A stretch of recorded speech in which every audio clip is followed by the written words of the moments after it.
Bismillahirrahmanirrahim. Assalamualaikum warahmatullahi wabarakatuh. Dengan saya Pak Hendy Kurniawan, guru mata pelajaran Pendidikan Agama Islam dan Budi Pekerti. Hari ini kita akan melanjutkan materi kita dengan judul Menyayangi Anak Yatim.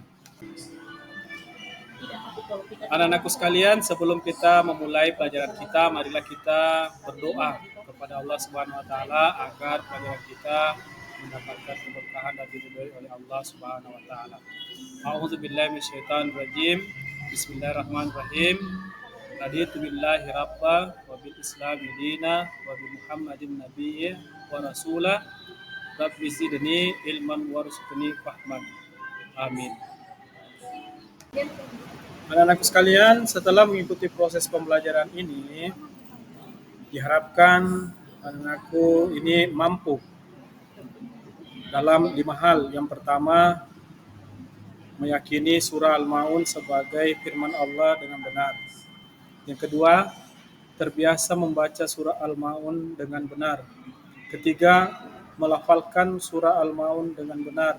Keempat, mengartikan surah Al-Ma'un dengan benar. Dan yang terakhir, menjelaskan makna isi pokok surah Al-Ma'un dengan benar.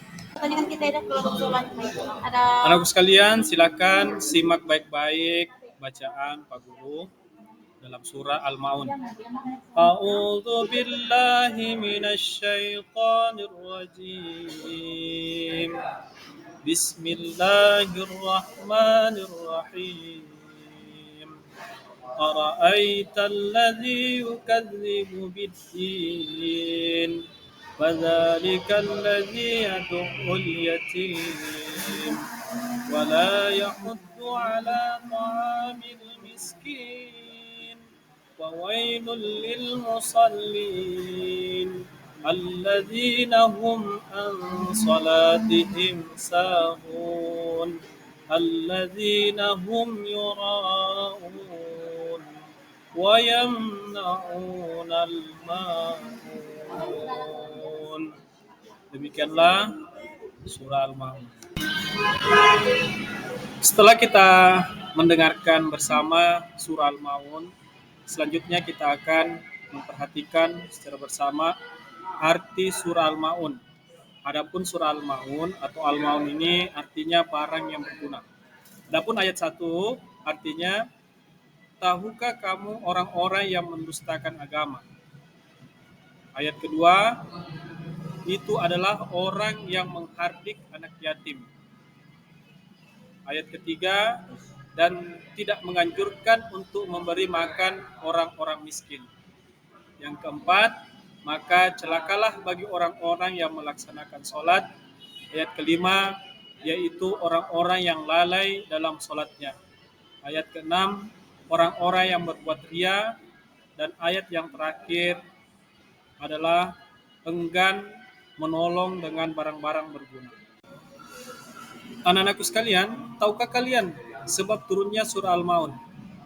Sebab turun surah Al-Ma'un ayat 1 sampai ayat 3 menyebutkan bahwa ada orang yang di identitasnya diperselisihkan oleh para perawi, yaitu Abu Sufyan, Abu Jahal, Al-As Ibnu Walid, atau orang yang setiap minggu menyembelih seekor unta.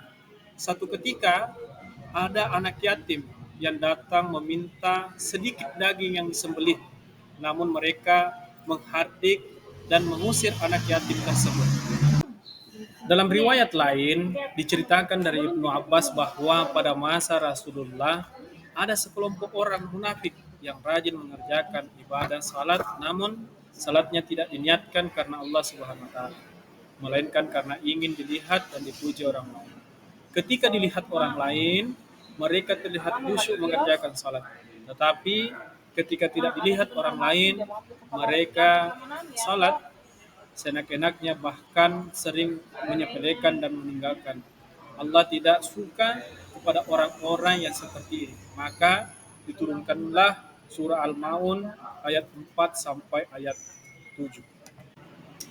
Setelah kita melewati pelajaran-pelajaran tadi, mulai dari tujuan pembelajaran kita membaca surah Al-Maun, mengartikan dan menyampaikan pesan-pesan pokok surah Al-Maun. Selanjutnya Pak Guru akan memberikan tugas kepada anakku sekalian, yaitu tugasnya adalah membaca dan menghafalkan surah Al-Maun. Alhamdulillahirrabbilalamin, pembelajaran telah selesai.